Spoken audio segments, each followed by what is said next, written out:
It took me 6 months to get monetized on YouTube. In that time, I recorded 75 long-form videos and another 20 shorts. My highest view long-form video has around 6,000 views, and my highest short-form video has around 10,000. So none of my videos have really blown up, and I've never really gone viral in any way. I just consistently make videos talking about the same niche over and over again, and I've built up a nice little community. And I think I'm a good example of what it's like to make a YouTube channel from scratch. No outside social media channels funneling people to subscribe to my YouTube or anything like that. This is a completely standalone channel.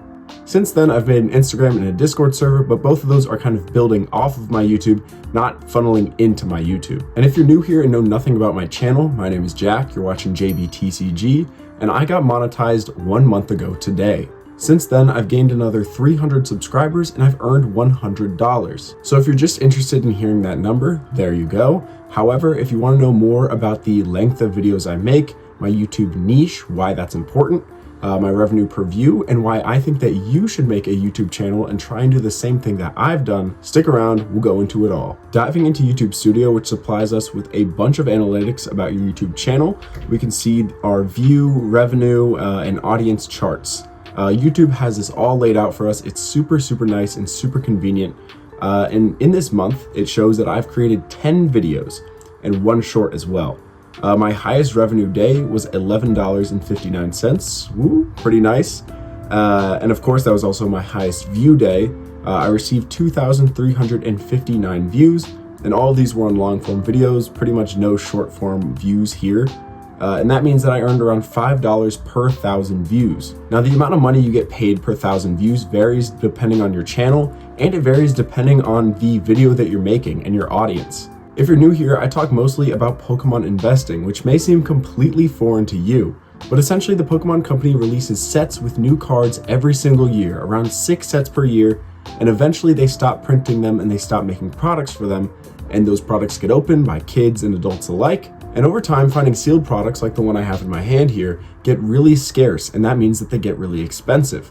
For example, the 2009 Pokemon set Supreme Victors is valued at around $8,000 to $9,000 per booster box, and this is of 36 packs. At retail, each pack costs around $3 to $4. So I'll let you do the math there, it's gotten pretty expensive. Expedition base set is worth around $18,000, and first edition base is $325,000. So all that's to say that you can invest into collectibles and make good money. And with that, my niche in YouTube is talking about collectible investing and making money within collectibles and Pokemon specifically. Because of this, ad companies will pay significantly more to put ads on my videos compared to someone who's doing like a random Minecraft playthrough, because my audience likely has disposable income and they're willing to spend it. Usually the main audience for a Minecraft playthrough from someone like Captain Sparkles is going to be much younger, and they'll have much less of an ability to spend money on whatever the ad is promoting. So compared to them, my revenue per 1,000 views is way higher, but I'm not the highest. There's people like Graham Stephan who get around $10 per 1,000 view. Now, I've had videos where I get close to 10, usually around $8 to $9 per 1,000 view, but it 100% depends on the topic that I'm talking about. With that being said, my average revenue per 1,000 views is at $6.32. So am I getting rich off of YouTube right now? No, absolutely not. Most of my videos get between 1,000 and 2,000 views, and that means I get $6 to $12. Considering these videos take between 2 to 4 hours to put together, my hourly wage is pretty low here. But making money on YouTube is extremely scalable. I mean, just a month ago, I wasn't making any money per view.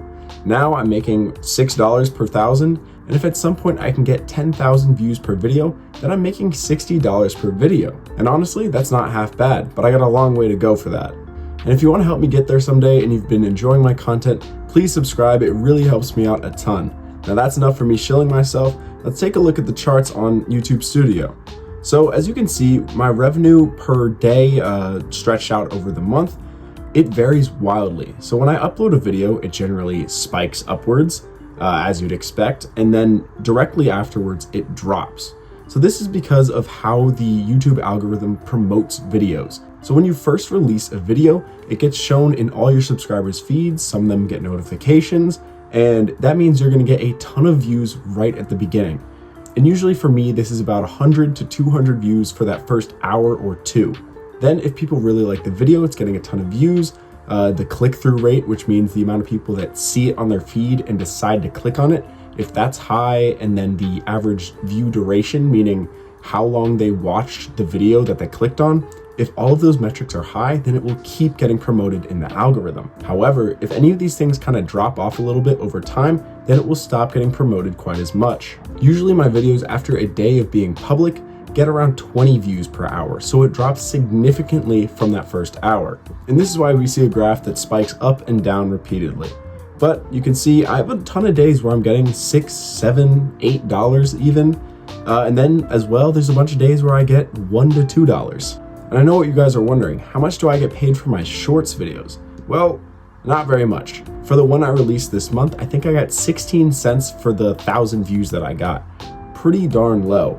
But shorts are much easier to make, and they can get a ton more views than my regular long form videos. And also, shorts are a great way to promote my long form videos. If I make a short related to it or a clip from my long form video I just upload as a short, it can funnel people from the shorts feed into my long form videos and get me some new viewers. Now, am I only making money off of watch page ads right now?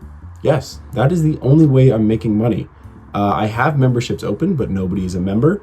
I haven't really promoted it. And then I've gotten 0 supers or gifts.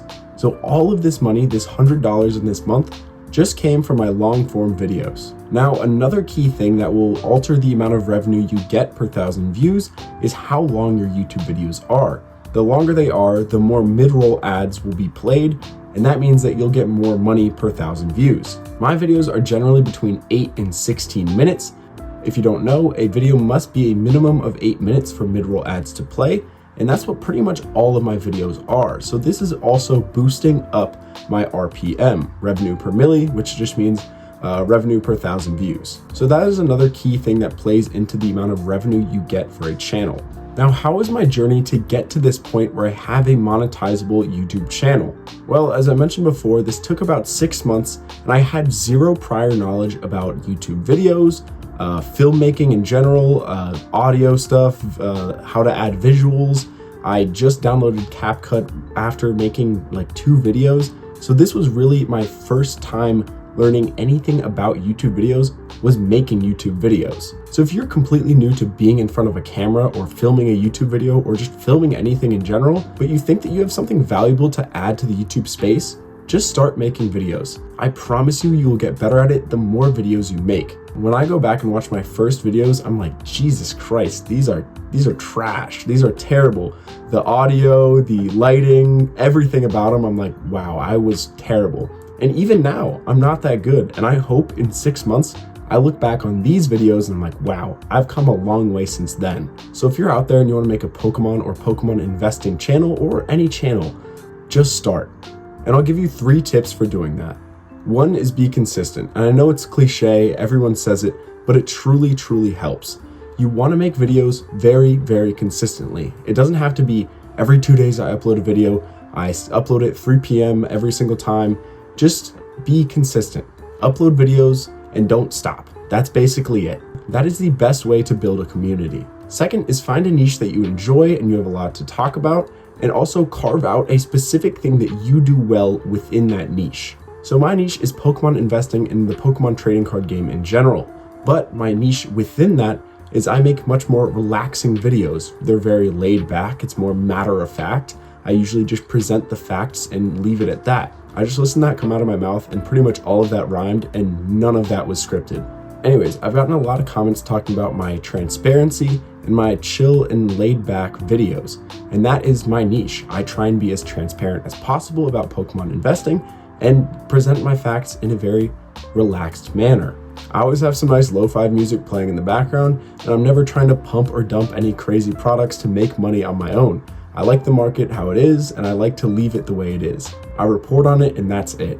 And your niche doesn't have to be the same as mine. If you have great editing skills or experience with making visuals, that is a skill that a lot of people don't have. Making great animations or drawings, that can be your niche. Moving on to the 3rd tip, and this is gonna be, don't do what a bigger YouTuber does in your niche bar for bar.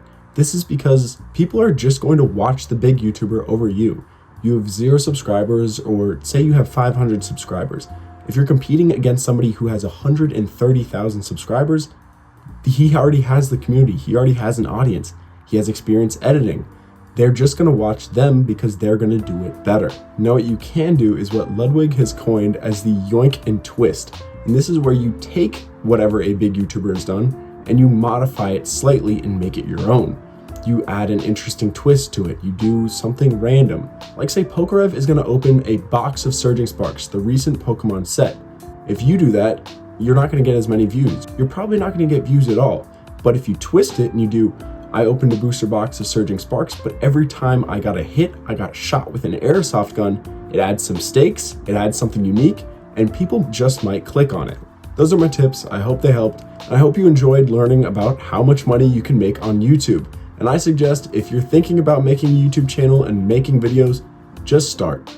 Don't be worried about what other people are gonna think. Just make some videos. It doesn't matter if they're bad because guess what? No one's gonna watch them. And if they do watch them, well, congrats, you got some subscribers. And as always, thank you guys so much for watching and stay safe out there.